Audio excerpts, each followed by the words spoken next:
Kenya across. And this week, Kenya's national conversation has been dominated by economic pressure, rising fuel prices, and renewed political debate over the proposed Finance Bill 2026.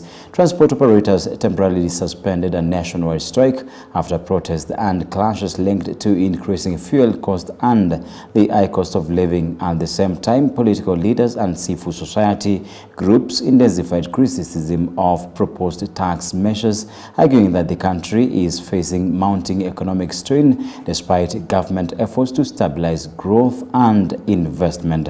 Parliament has also continued discussions on the finance bill while the government defends its broader economic agenda and infrastructure plans. Security, governance, and development have also remained central themes within Kenya this week. Government officials maintained that the country's security situation has improved in recent years, even as concerns persist over public unrest and economic frustrations. President William Ruto further signaled a renewed push toward strengthening Kenya's space and satellite ambitions following diplomatic engagements abroad, presenting technology and innovation as part of the country's long-term economic strategy. Discussions around employment, infrastructure, financing, and economic resilience continue to shape public discourse as Kenya seeks to balance growth with rising public demands for accountability and affordability. Internationally, global attention this week has focused heavily on geopolitical tensions and the economic consequences, particularly the ongoing conflict involving Iran and wider Middle East instability. The crisis has continued to disrupt energy markets, increase inflation fears, and place pressure on major economies in Europe and Asia. Leaders from the G7 met to discuss the growing risk to global trade and financial stability, while countries such as China and Russia strengthened diplomatic coordination in response to evolving global power dynamics. And analysts warned that prolonged instability could deepen global economic uncertainty and worsen energy and food prices worldwide. Beyond conflict and economics, international discussions this week also highlighted broader concerns about technology, diplomacy, and global governance.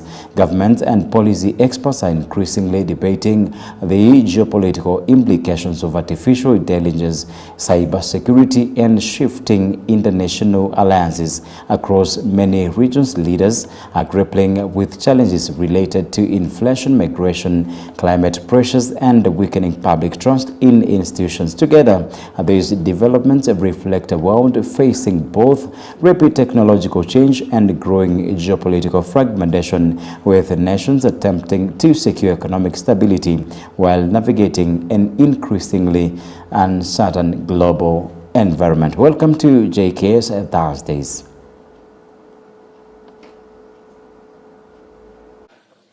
Na hiyo mafuta inapitia Kenya ikienda Uganda. Jameni, unaweza kutueleza vipi ati bei ya mafuta hapa Kenya mahali ni karibu na mahali mafuta inatoka iko bei juu kuliko Uganda, na Uganda inachukua mafuta kutoka hapa kwetu? Na hiyo mafuta inapitia Kenya ikienda Uganda. Jameni, people at the Ministry of Petroleum have questions to answer, and the corruption cartel in the Ministry of Energy must be broken for the prices of fuel products to come down. Behind the statistics of the deadly fuel price protest are broken families, grieving widows, unborn children, and dreams cut short by bullets fired during violent clashes between protesters and police. For the Juguna family, what began as an ordinary day quickly turned tragic. George Juguna Kamau left home as usual with nothing appearing out of the ordinary. His wife, Grace Nyariri, recalled that everything had been normal until she suddenly received the devastating news that her husband had been shot dead One moment she was looking forward to building a future with a man she loved. The next she found herself a grieving widow struggling to come to terms with his sudden death. Across Nairobi and other parts of the country, many families are mourning loved ones killed during demonstrations against rising fuel prices as the death toll from the protests continues to grow. Now, the Jogunas had only been married for 2 years. Miss Nyariri, who's pregnant, is now left to raise their 2-year-old child alone. She says all that remains are the precious memories they shared together. According to the widow, George, that too was a jovial and hard-working border rider in Nairobi. His family insists he was not actively involved in the protests but became an innocent victim of the chaos that erupted during the demonstrations. Another victim, Joseph Kairei Kebuche, lost his life while featuring or returning home in the evening. His widow, Faith Nyambura, said he was caught in clashes between protesters and police in Githurai 44 and never made it back home. The family alleges that police officers opened fire from their vehicle and a bullet struck him in the chest. In Kakamega, another family is grieving the death of 22-year-old Derek Machanja, a second-year mechanical engineering student and Galagala National Polytechnic. Coming from a humble background, Derek had been raised by his grandmother because his mother is mentally ill. His guardian, Selvin Indasi, said the family only identified him after his photograph was noted or even circulated on WhatsApp. The family lived in a single rented room and had hoped education would change their lives. The government has confirmed at least 4 people were killed and 30 others injured during the violent demonstrations, although the number of casualties is feared to be higher. Now, human rights activists, however, claims the death toll has reached 12, and according to Focal Africa, Ojiri Odhiambo, 2 people died in Dagoretti and Kasarani, 3 others in Kiambu and Naivasha, while additional deaths were reported in Kakamega and Nakuru. What began as a routine boardroom discussion soon became a life-changing moment for Mr. Kennedy Kaunda. During a high-level meeting between government officials and public transport stakeholders, Kaunda openly challenged statements made by senior cabinet secretaries insisting that honesty and transparency were more important than political convenience. His bold response, with all due respect, I hate lies, quickly captured public attention and earned him a reputation as a fearless and truthful voice within the transport sector. The meeting had been convened by the government to prevent a national matatu strike that had disrupted transport operations in several major towns across Kenya on Monday and into Tuesday morning. Among those present were stakeholders from the public transport industry, including Matatu Operators SACCO, representatives and government officials. After 4-hour closed-door discussion, the Cabinet Secretaries Opiyo Wandayi and David Chirchir addressed the media. Wandayi announced that the government had reduced the price of diesel by 10 shillings in an effort to ease the burden of transport operators and stabilize the economy. He also spoke about concerns surrounding adulterated fuel, linking the issue to the price gap between kerosene, diesel and kerosene. However, many transport stakeholders felt the measures announced were insufficient and did not fully address the challenges facing the industry. Seizing the moment, Kaunda respectively but firmly expressed his disagreement, arguing that leaders needed to be honest with Kenyans about the real causes of the crisis. His candid remarks resonated with many citizens who were frustrated by the rising cost of living and recurring transport disruptions. Now, observers say Kaunda's comments reflected the growing tension between policy makers and ordinary citizens affected by economic hardship. Social media users later praised him for speaking boldly in a room where many feared challenges or challenging authority. For many Kenyans, his statement symbolized courage, accountability, and the demand for truthful leadership in public affairs. Coming up next is the news updates on JKS Thursdays.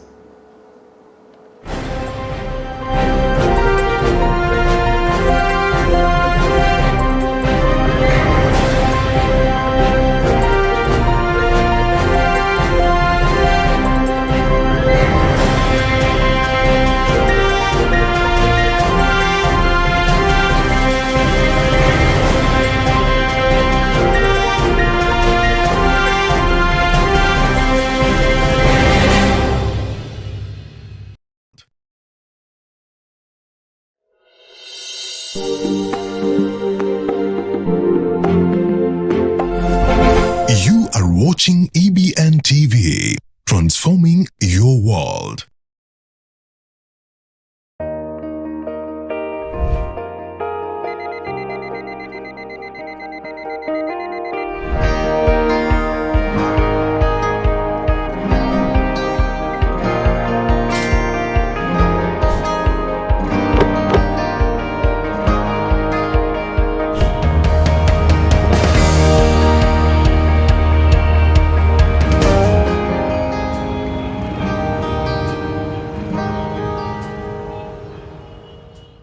EBN TV cares about the growth of your business. To advertise with us, call 0725 386 501 or 0740 653 453. EBN TV, transforming your world. You are watching EBN TV, transforming your world. Fitness, fabulous fitness. You need it, we got it. The best home workouts just for you. We keep it fun and sweaty. Join us at EBN TV and get that blood pumping. A fabulous workout for your fabulous body. Keep it fit and fab.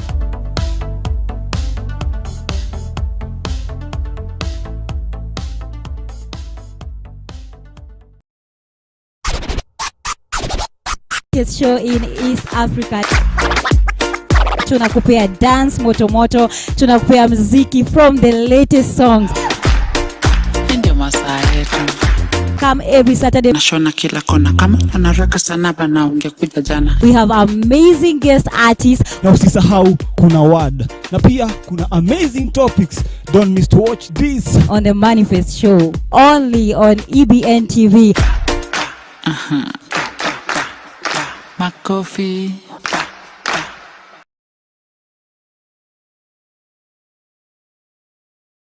EBN TV is opening its doors to the world through EBN Gospel Storm, a powerful opportunity designed to take your message beyond borders. For an annual subscription of only 5,000 shillings, you gain access to a global gospel platform, and once subscribed, you can hear a 30-minute sermon for just 1,000 shillings. At EBN TV, we are raising 13 gospel voices every day, one preacher every hour. This is your platform to reach a wider audience, to amplify your calling, and to spread the gospel to the nations. How do we position ourselves? Is it physical or is it spiritual? This book that we preach to position you. Salvation is actually a positioning, and the preachers preach endlessly in every place to position men that they can see God. Start with EBN. Join the gospel storm. Minister to the world. EBN TV, preaching Christ, touching lives, and changing nations.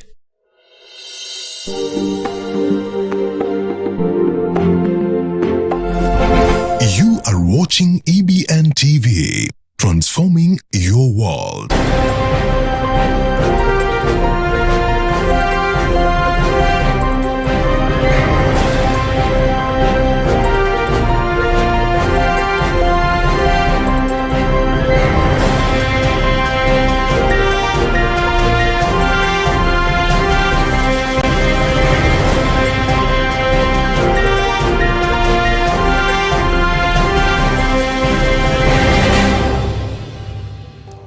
Very good evening to you. Once again, my name is Kimaiyu Somba on JKS Thursdays, and this is EBN TV. Helping us in the sign language interpretation is Laura Omonti. Now, on our first story this evening, the National Assembly's Departmental Committee on Finance and National Planning has launched a public participation exercise aimed at collecting views on the proposed Finance Bill 2026. The committee has begun consultation meetings with various groups, including players from the private sector, as part of efforts to gather public input on the proposed legislation. In their submission to the committee, stakeholders raised concerns over several provisions in the bill, particularly proposals touching on the current pay tax bans and income tax rates, calling for amendments before the bill is passed. The finance bill that really concerns the banks is the proposal to expand the definition of royalties and management fee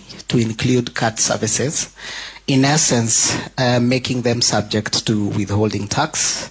And our proposal and submission on this is that proposal should be rejected in its entirety, and a deletion on that proposed amendment should be implemented.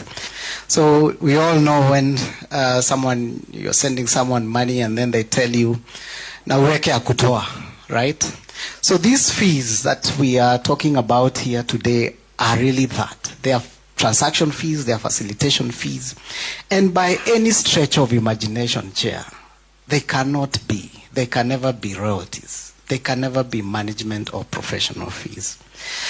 By that proposal alone, it creates an atmosphere that doesn't sit well with local investors. And the primary local investors are the salaried Kenyans. They're in agribusiness. They are also owning small and micro businesses. And they're employing many Kenyans and also have an opportunity to be able to employ more Kenyans. That's why I began by saying that in this finance bill, we need to look at how to expand the economy, how we need to create jobs, and how we need to create.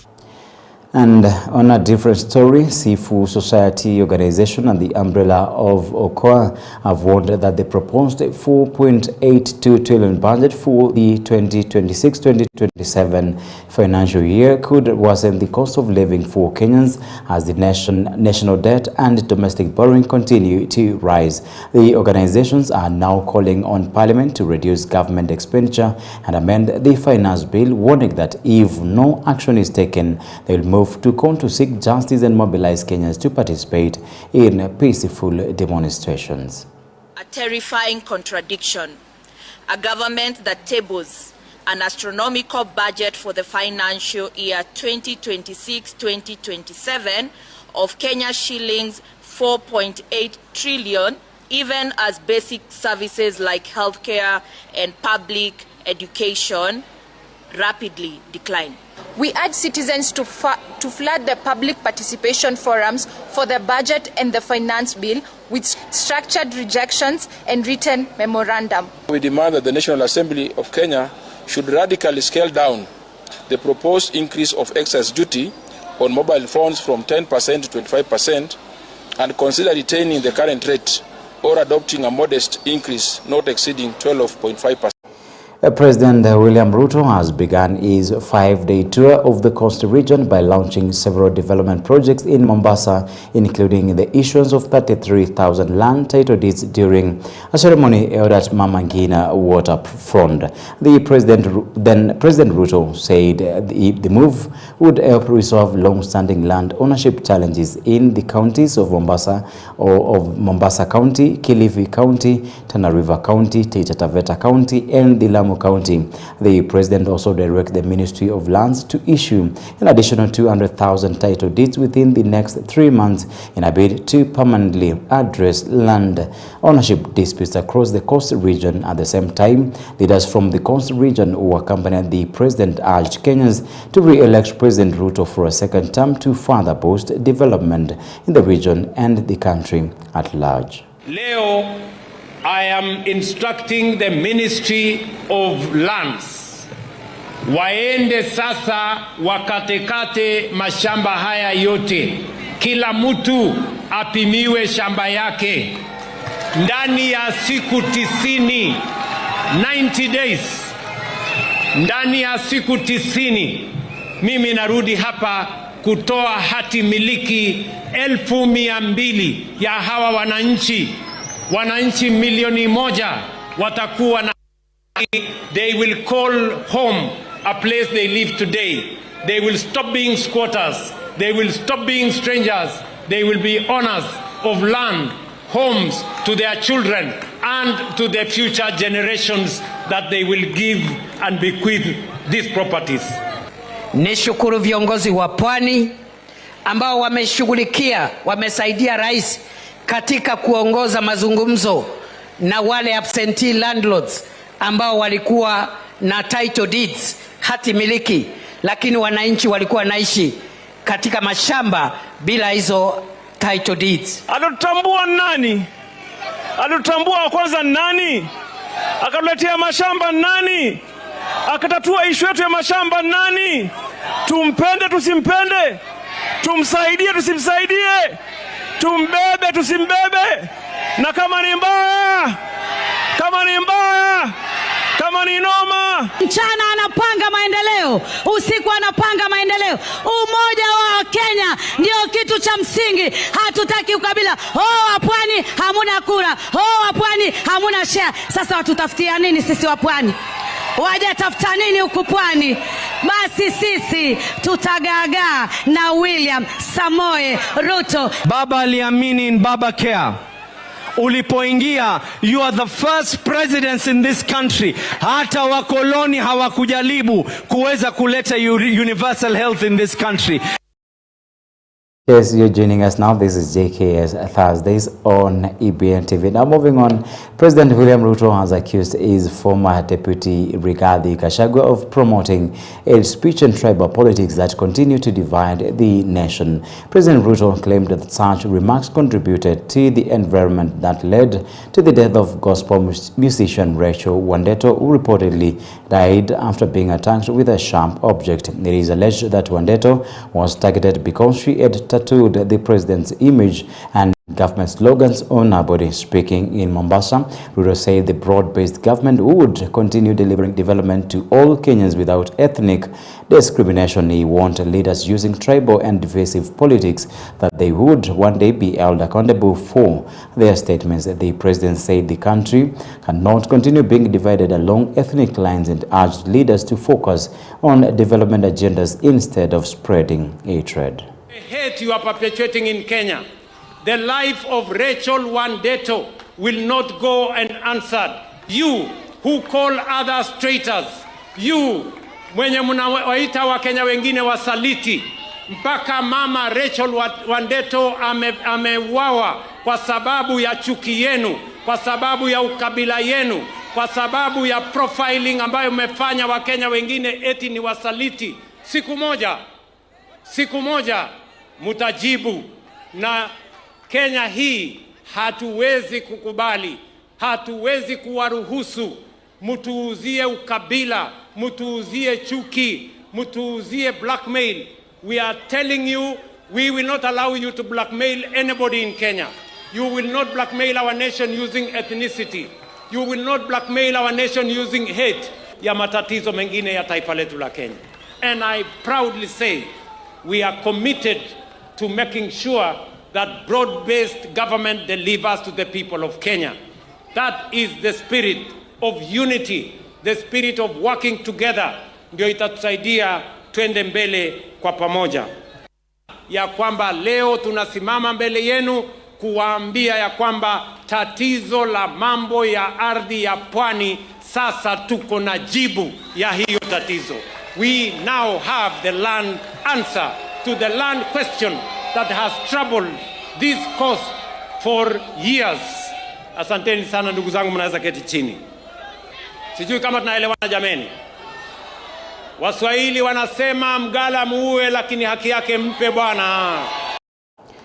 The Nairobi County Women Representative Esther Passaris has strongly condemned the brutal killing of Rachel Wandeto and called on security agencies to speed up investigations and take action against all those involved. Speaking after visiting the deceased families in Mwiki, Musyoka said he was deeply disturbed by the rising cases of violence and killings targeting women in different parts of the country, stressing that the time he had come to end such incidents. Meanwhile, an investigation report into the killing of Rachel Wandeto is expected to be released tomorrow. Everybody has a right to choose whatever political party they want to affiliate with, whatever presidential candidate they want to affiliate with.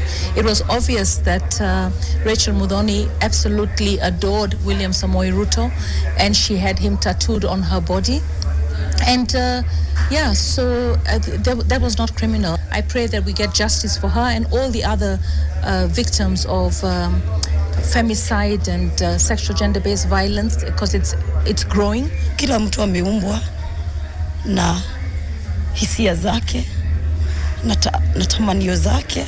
Haifai utoe mtu hai kwa ajili kuna kitu yeye anapenda. Sisi kama familia tuna huzuni sana kwa ajili ameacha watoto. Hiyo pengo tu ni Mungu tu anaweza.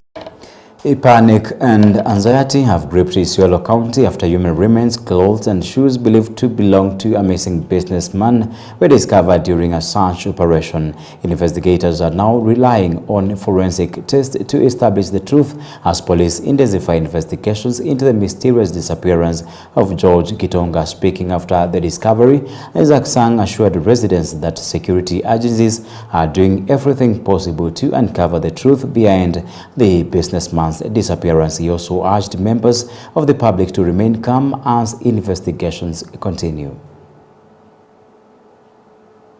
Yake ya mwili ilipatikana ambayo hatujathibitisha kamili, lakini tutapeleka chemichemi ama sample za exhibit ambayo tulipata kwa government chemist ili tupate ushahidi kamili, kwa sababu lazima tufananishe zile chembe na familia yake ndio tujue kweli kama ni yule mtu aliyepotea hiyo ndio mwili yake ama labda ni ya mwingine. Ningependa kusema wale watu wa bodaboda, wale wenye wanapepeka sehemu katika sehemu mbalimbali, ni mzuri na ni muhimu mjuane na mjue ya kwamba mjue wateja wenu, kwa sababu najua ya kwamba mkiona wateja unabeba zaidi ya mtu mmoja na ni masaa ya usiku, unahatarisha maisha yako, kwa sababu huwezi jua ya kwamba mipango ya wale ambayo wameingia katika pikipiki yako wakati watakufahamia si watakuweza kinguvu, kwa sababu wako wawili ama watatu.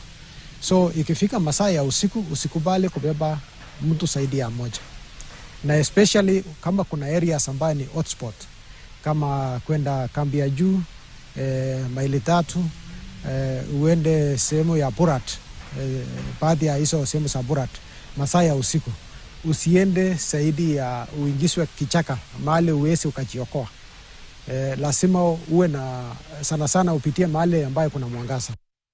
Akatuelezea sisi kama wananchi tuendelee kuangalia, tukipata kitu ama wakipata watatuelezea, na hizo vitu wamepata wataenda kuzichunguza zaidi wadhibitisha kweli ni. Heading to politics, leaders from the Jubilee Party in Kwale County have called on Constable residents and Kenyans at large to support former Interior Cabinet Secretary Fred Matiang'I in his bid for national leadership, saying he has the capacity to address the country's many challenges. The leaders said the land problem continued to deny citizens peace, especially in the coastal region, and argued that Matiang'I's leadership could help restore justice and secure stability. They also claimed that his administration would improve the welfare of women by ensuring better access to healthcare services. And speaking in Kwale County, the leaders criticized the government of William Ruto for scrapping the Linda Mama program, saying the move has negatively affected many pregnant women who are now struggling to access medical services. They added that some women have reportedly lost their lives due to lack of money for hospital treatment, a situation they said was previously addressed under the Linda Mama program. Rais wa nchi hii atahakikisha wale mabwenyenye ambao wamechukua shamba za watu bila idhini ya sheria ama mambo yoyote, yeye atadili na wao, yani moja kwa moja, na atahakikisha kwamba wale ambao wamedhulumika, kama rais wa nchi wakati huo akiingia, inshallah ingie, yeye atahakikisha zile shamba zote zimerudi kwa wenyewe waliodhulumiwa. Tunaomba watu wajiunge kwa hii chama, register kwa wingi, tumpitishe Matiang'I akuwe rais wetu 2027, ndio atuondolee hii gunism katika nchi yetu. Hili neno la SHA linawafaidisha wenye pesa. Sisi kina mama mashinani tunaumia, watoto wetu wakipata mimba wanakufa. Tulikuwa tukisaidiwa sana na Linda Mama. Linda Mama wameitoa, wametuletea SHA. Mtoto amefika hospitali, yuko serious, uchungu umemshika, ambiwa paka eke kidole, hakikishe SHA amelipa ama hakulipa. Na mtu yuko na uchungu. Opposition leaders have continued to sharply criticize the government following remarks by Kipchumba Murkomen saying the country is facing serious economic challenges while leaders focus on political blame against. The leaders argued that instead of providing solutions to the rising fuel prices and high cost of living, the government has chosen to blame Kenyans following incidents of unrest and looting witnessed in different parts of the country earlier this week. They said the move is aimed at diverting the national conversation away from the harsh economic conditions affecting many citizens. Going to accept the profiling and the kind of discrimination that you are trying to do. When you are asked about how you're going to deal with the cost of fuel, you cannot start blaming Uhuru Kenyatta. Munasema ati wakati ya Uhuru Kenyatta magari haikuenda kwa maandamano. Uhuru Kenyatta alikuwa anasikiza. Alipojua iko shida ya mafuta akaeka subsidies. A very desperate leader. Somebody who has actually suspended any reasoning and any thinking. You cannot trivialize the debate about the high cost of living that will be occasioned by high prices of petroleum products. Away from that story and to a story we've been following up to, the court in Embu is continuing to deliver its ruling in the case challenging the election of Mbeere North Member of Parliament Geoffrey Ruku Wamuthende. The petition seeks to question the validity of his victory in the last general election. In the ruling being read in court, the judge noted several irregularities in Forms 35A and 35B from some polling stations. The court stated that election officials at one of the polling stations failed to provide sufficient evidence or explanation regarding a discrepancy involving 7 votes. The judge said the difference may have resulted from rejected ballots being wrongly included among valid votes. The case is still ongoing as stakeholders await the court's final determination on the validity of Wamuthende's election victory. 304 and 303 votes respectively on the number of valid votes obtained and cast. Scrutiny was not done for this station, and the inconsistency of one vote remains unexplained.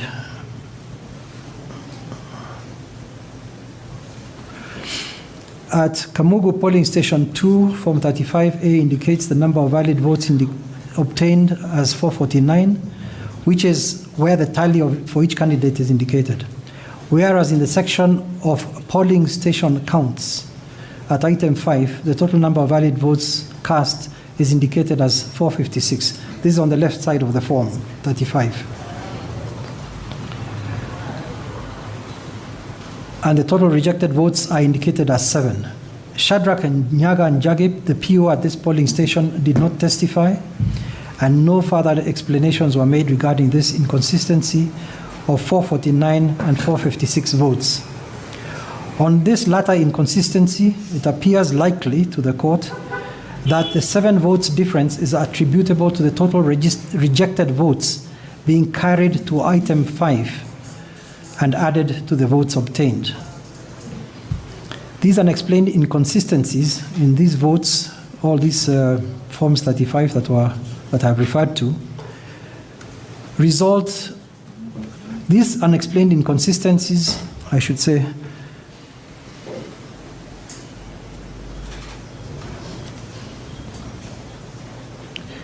add up to 10 votes in Forms 35.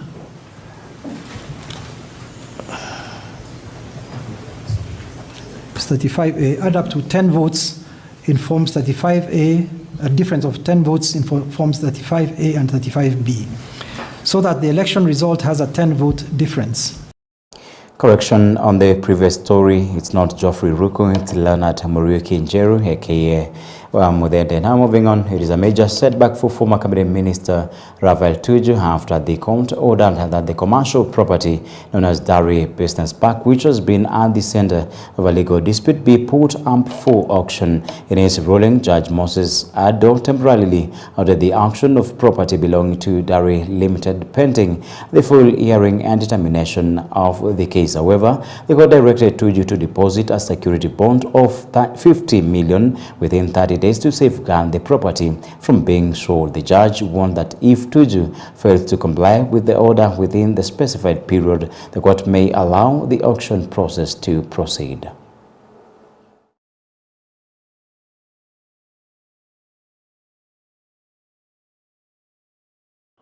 Now, the family of a second-year student at Sigalagala National Polytechnic, identified as Derek Matiang'I, is demanding justice following his death after he was allegedly shot during Monday's demonstration. The death of the 22-year-old in Shitawa village, Kakamega County, has plunged the family into deep sorrow and mourning, with relatives claiming that he was shot even after falling to the ground. The deceased mother, Rhoda Shaira, strongly condemned the police for what she described as excessive use of force against protesters and called on the government to ensure that officers involved in her son's killing are brought to justice. Derek Matiang'I is reported to have been shot several times before succumbing to his injuries in an incident that has sparked anger among residents and students. Amalize, angesaidia mamangu. Sasa wanaomboleza hata wao. Mtoto wangu waliniitia kama niko hapa, wakaniambia mtoto ako mochari. Nikaenda mochari, nikashuhudia, nikaona mtoto. Nikashangaa mtoto wangu wamemfanyaje, wakasema wamempika marisasi 3. Mtoto nikaangalia wameshashona, hatuwezi jua wamemtuanga marisasi. Na huyo mtoto ndio ilikuwa tegemeo langu, huyo mtoto ndio nilikuwa nafikiria atanitoa kwa malandi, atanitoa kwa shida. What I urge to the government, I implore human rights to fight for my brother and look for justice, because that was my only brother who could help my mother's kill. So I want justice. Na cha kushangaza, kijana alipigwa risasi na within 30 minutes alikuwa ameshashonwa kichwa. Tulifika hapa watu wa kwanza, sisi tulifikiria jinsi vile tuliona picha katika mtandao ndio tutampata kama kwa hivyo, lakini sisi tulipatwa ameshonwa tayari. Within 30 minutes ameshashonwa tayari. Kijana ako sawa. Hata ukimwangalia, hata saizi ukienda mochari umwangalia, hautajua ni mtu aligongwa risasi. And on a sad note, the Deputy Governor of Busia County, together with several members of the County Assembly, have strongly condemned political intolerance following an alleged arson attack targeting the home of nominated MCA Rose Amoit and her husband Gerard Musugot in Moding Village, Teso North Sub-County, Busia County. The Deputy Governor described the incident as barbaric and unacceptable in a law-abiding society. He also called on investigative authorities to conduct thorough investigations to identify those responsible and ensure legal action is taken against them. The leaders further urged all politicians, including elected and nominated leaders, to promote civility or civic peace and respect for political differences without resorting to threats or violence. Niliona harufu kali kutoka pale kwa bedroom, nikaamuka kwenda kuangalia. Kulikuwa na joto mingi na moshi. Nikatoka nje haraka kwenda kwa meter box katika ile hali ya kutaka kuswitch off moto, kwa sababu nilidhania huenda pengine ni stima. Fika pale nilipata dirisha ilikuwa wazi na nikaamua kuswitch off. Kuangalia kwa nyumba, moto ilikuwa mwingi sana. Batikisange yenyewe hatujui ilitokea wapi ama ilisababishwa na nini. Lakini tunashukuru majirani walikuja kwa wingi, wakasimama nasi, wakabeba viti na meza vichache na vitu vichache ambayo tuliweza kuokoa.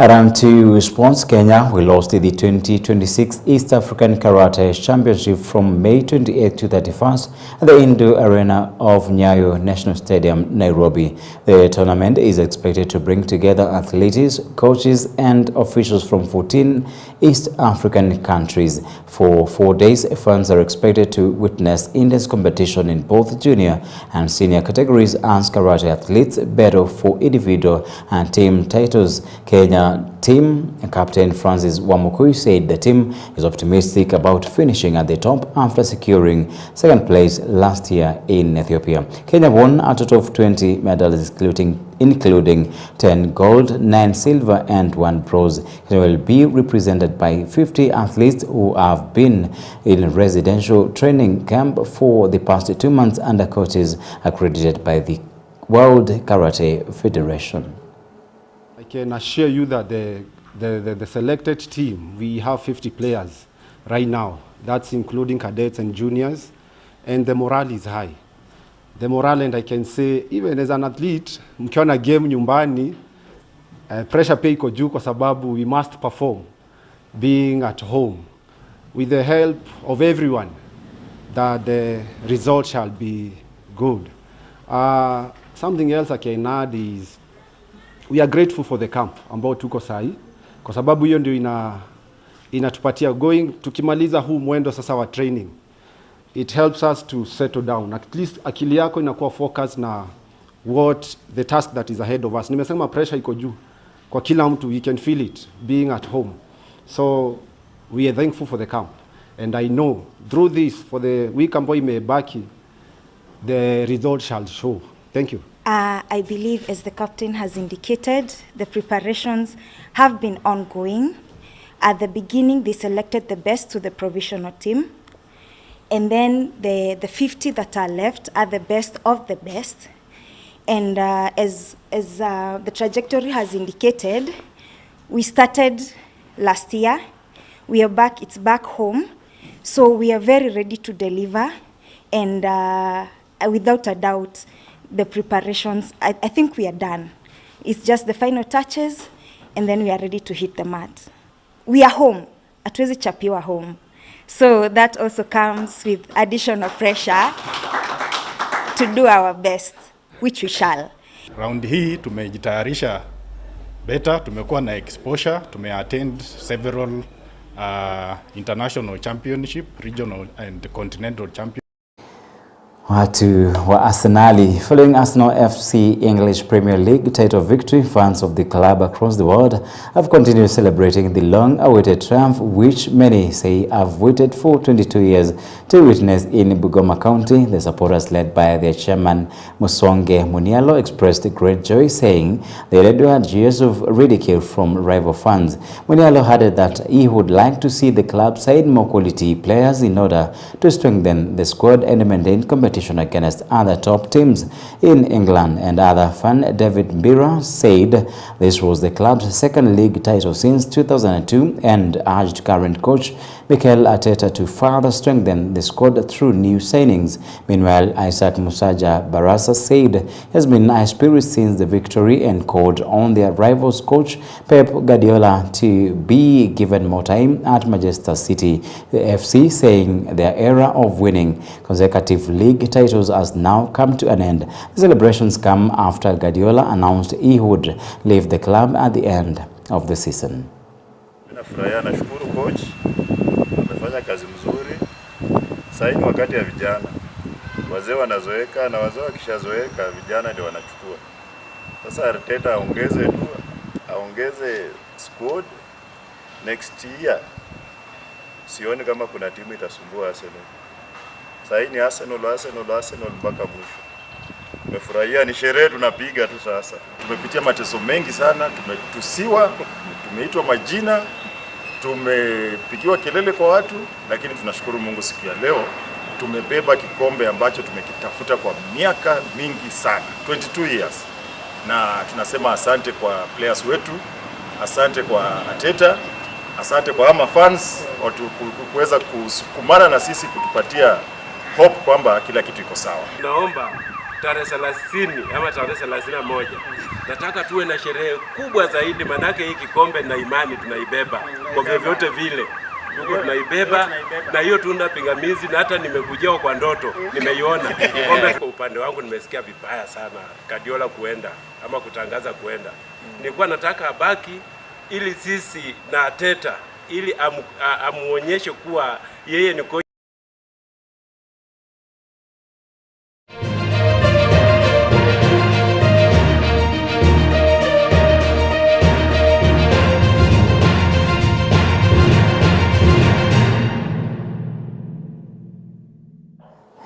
Thank you for watching EBN JK's Thursday. That is what we had prepared for you, and that we come to the end of JK's Thursdays. My name is Jeffrey Kimaiyu, Somba Sign Language interpreter Laura Omonti, the team behind the scenes making this a success. We thank you so much. May God bless you. Have yourselves a good night from this team.